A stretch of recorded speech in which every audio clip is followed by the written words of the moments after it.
Buenas noches, tutora María. Mi nombre es Juliet Andrea Castañeda. Soy estudiante de Administración de Empresas y actualmente me encuentro cursando octavo semestre. Vamos a dar solución al punto 1, donde hallaremos PIB nominal y PIB real. Para calcular el PIB nominal del año 2018 a cada uno de los bienes, se calcula multiplicando precios del año 2018 por cantidades del año 2018. Luego de hacer el respectivo cálculo para cada bien, debemos totalizar. Procedemos a calcular el PIB nominal del año 2019, el cual se hace de la misma manera, multiplicando precios por la cantidad de bienes y luego totalizamos.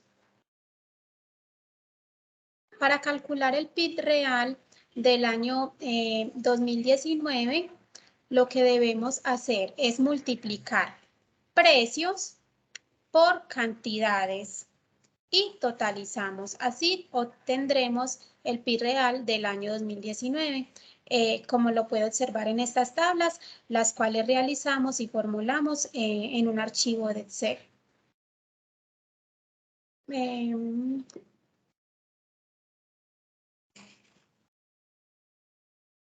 Para calcular el deflactor, vamos a utilizar la siguiente fórmula, que es PIB nominal dividido en PIB real sobre multiplicado por 100.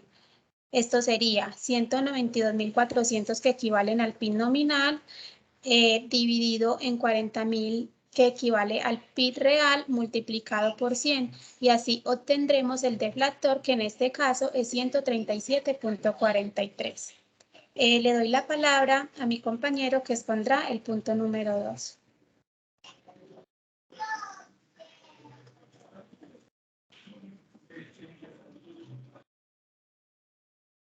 Mi nombre es Sandra Hilarión, soy estudiante de Administración de Empresas y para continuar con la resolución de nuestro trabajo, vamos al punto 2 donde nos pide calcular el PIB por el método de ingreso y el método de gasto. El método de gasto consiste en la suma de todos los gastos finales de todos los agentes de la economía, en este caso están las familias, el gasto público, gastos públicos, inversión, las exportaciones netas. En nuestro ejercicio vamos a sumar el consumo familiar, inversión bruta, compras del gobierno y las exportaciones netas que las calculamos.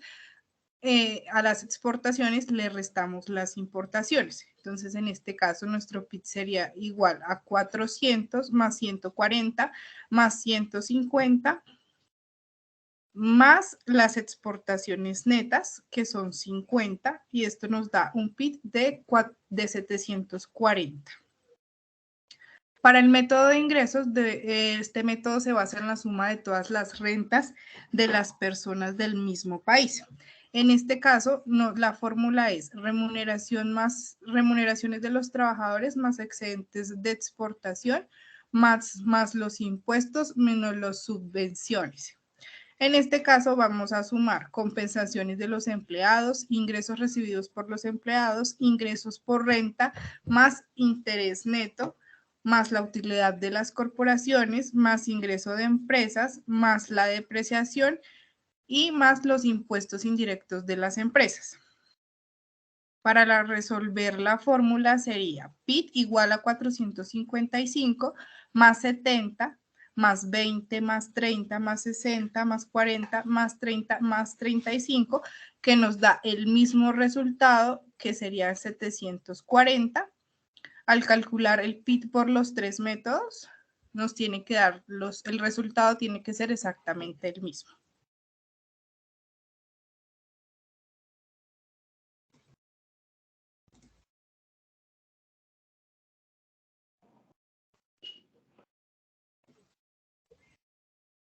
Bueno, tutora María, vamos a seguir. Compañera Sandra, no estoy viendo la pantalla.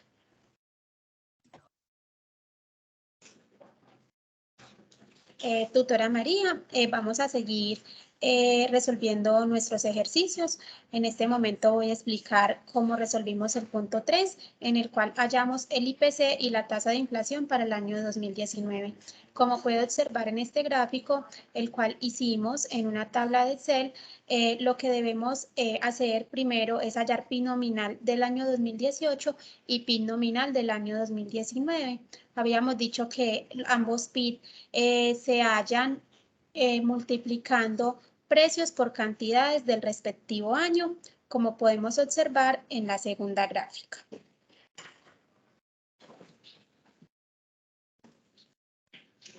Como se puede observar en la gráfica que se encuentra en pantalla, lo que hacemos es multiplicar precios y cantidades de cada año y luego totalizar.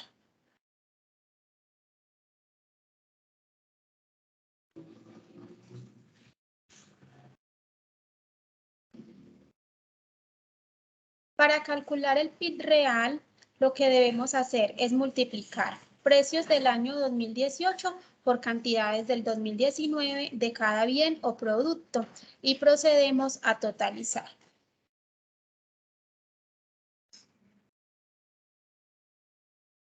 Para calcular la ponderación, lo que debemos hacer es tomar el PIB del 2018 de cada producto y dividirlo por el PIB nominal total.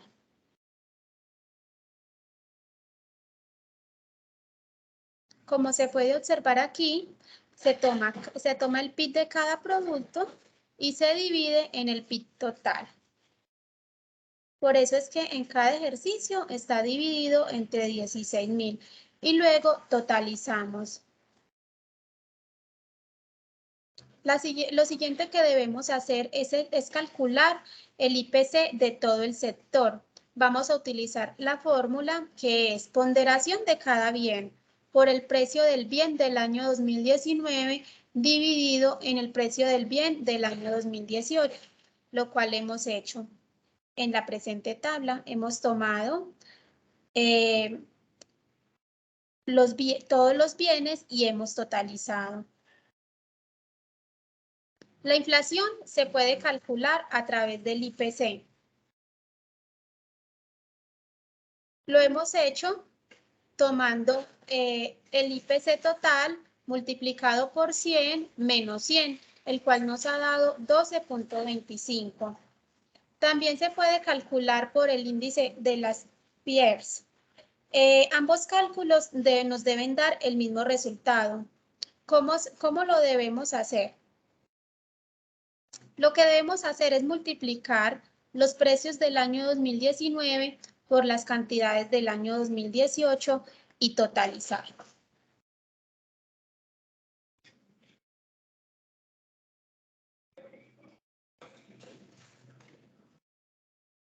Ahora vamos a calcular el IPC y la inflación.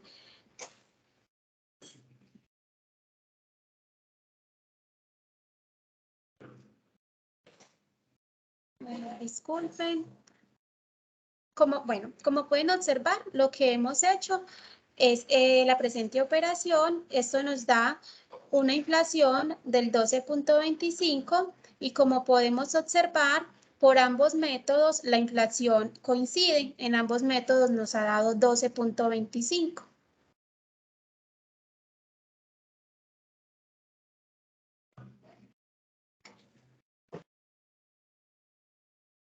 Y soy estudiante de Administración de Empresas. Quiero compartir algunos de los análisis que nos arrojó la investigación del punto número 4. Bueno, se evidencia en el comparativo PIB entre Colombia, Brasil y Suiza que en los años 2017, 2018 y 2019 se obtuvo un PIB estándar según los movimientos y precios de cada país. En el año 2020 se evidenció una fuerte caída a nivel mundial en el que hubo una disminución notable del PIB por la pandemia, en el cual en el siguiente año 2021 se ha ido superando de manera asertiva, en el que Colombia se destaca por tener un cambio muy rápido del PIB, en el cual bajó en el 2020 el menos 7% y en el 2021 aumentó al 10.6%. Les doy la palabra a mi compañero Gerson, que va a complementar el punto número 4.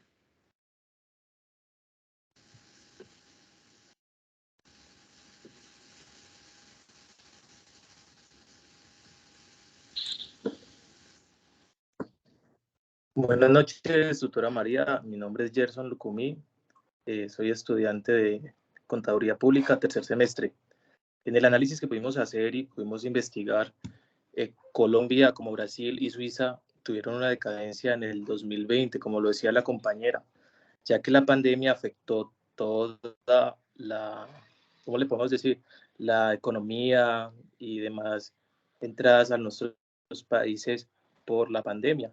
Aunque viendo que la pandemia afectó tanto al país, pudimos ver que hubo también una alza como en todos los útiles, en los móviles, en la energía, ya que las personas estaban en la casa y consumían más energía, los alimentos fueron más caros, cada vez fueron encareciendo, la gasolina también se encareció.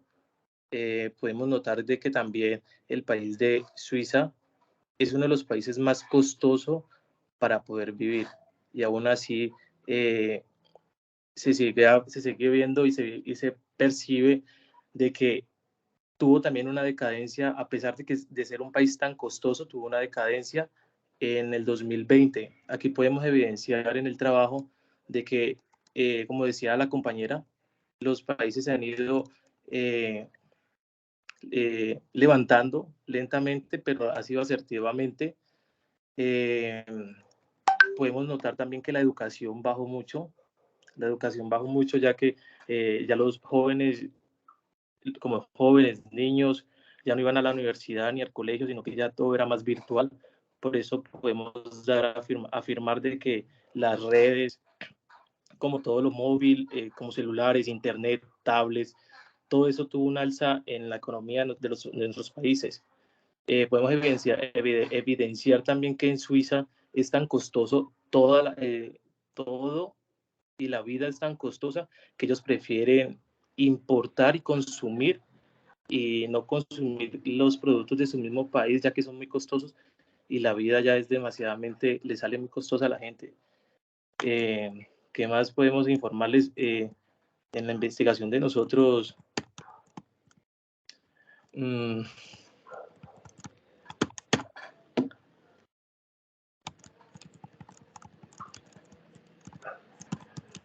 ahí les cedo la palabra ya al compañero que va a explicar el punto número 5.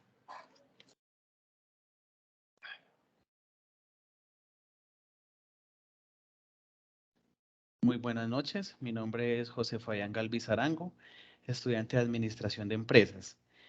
En este momento voy a pasar a digamos, nuestra apreciación en el último punto de esta primera entrega, y es hacer un análisis, una investigación acerca de la tasa de desempleo, cómo ha estado el desempleo en Colombia en los últimos 5 años.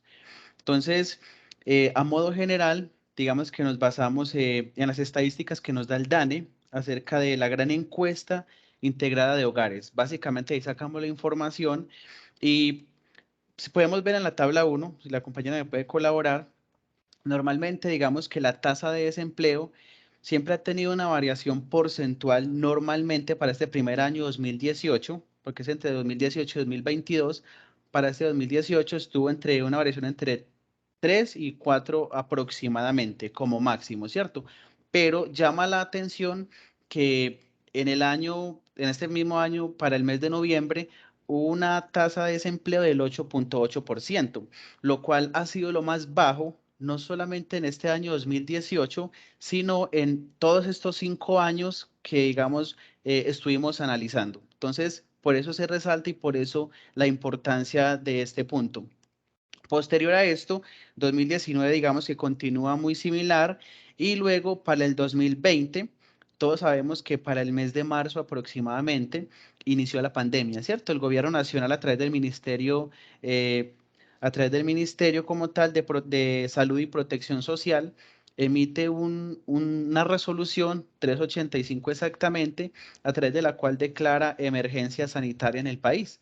Y podemos ver acá que para los meses de abril, mayo, junio, julio y agosto, la tasa de desempleo ha sido la más alta en los últimos, digámoslo así, en los últimos tiempos. De hecho, en los últimos 5 años, que es lo que estamos analizando en este momento, estuvo del 19.8 hasta el 16.8. Y luego de ahí en adelante empezó pues como a descender, digamos, paulatinamente, pero ha sido lo más alto que se ha registrado hasta el momento. Luego podemos ver tabla 4 que nos muestra pues como el comportamiento que sigue más adelante, y tabla 5 que nos muestra pues digamos el último trimestre, que es enero, febrero y marzo, porque sabemos pues que ellos nos dan estadísticas mes vencido. Posterior a esto, estamos analizando los tipos de desempleo, ¿cierto? El desempleo estructural, como está pues explicado ahí en esta parte del trabajo, es este tipo de desempleo en el cual hay oferta de trabajo y quizás la demanda no es lo suficiente, dado de que las personas que lo ofrecen, digamos que piden unas condiciones las cuales, digámoslo así en otras palabras, un sobreperfil, el cual ellos quizás no están preparados para dar. Por ejemplo, no sé, anteriormente una persona bachiller podría trabajar, digamos, en oficios varios. Hoy en día se requiere como mínimo una técnica, ¿cierto? Entonces, digamos que podría ser un ejemplo de este desempleo estructural. Luego sigue el desempleo friccional o voluntario, que es básicamente cuando alguien siente que cumplió su ciclo, digamos, en una empresa, ya sea por la condición laboral, ya sea por el salario, hay muchos factores, pero renuncia voluntariamente. El desempleo cíclico, que es básicamente cuando la economía, digamos, tiene como un inicio donde empieza a crecer y luego tiene un declive, que básicamente es lo que vimos en el tema de la pandemia, ¿cierto? En el tema de la pandemia hubo un declive que digamos que el ciclo económico lo define como una recesión o una depresión económica, y ahí fue donde hubo, digamos, gran desempleo, como lo acabamos de ver en las estadísticas anteriores. Luego sigue desempleo institucional, que es básicamente cuando o se presenta más que todos en los cargos públicos, cuando alguien, digamos, debido a quizás una infracción o algo indebido, pues es destituido o movido de su cargo.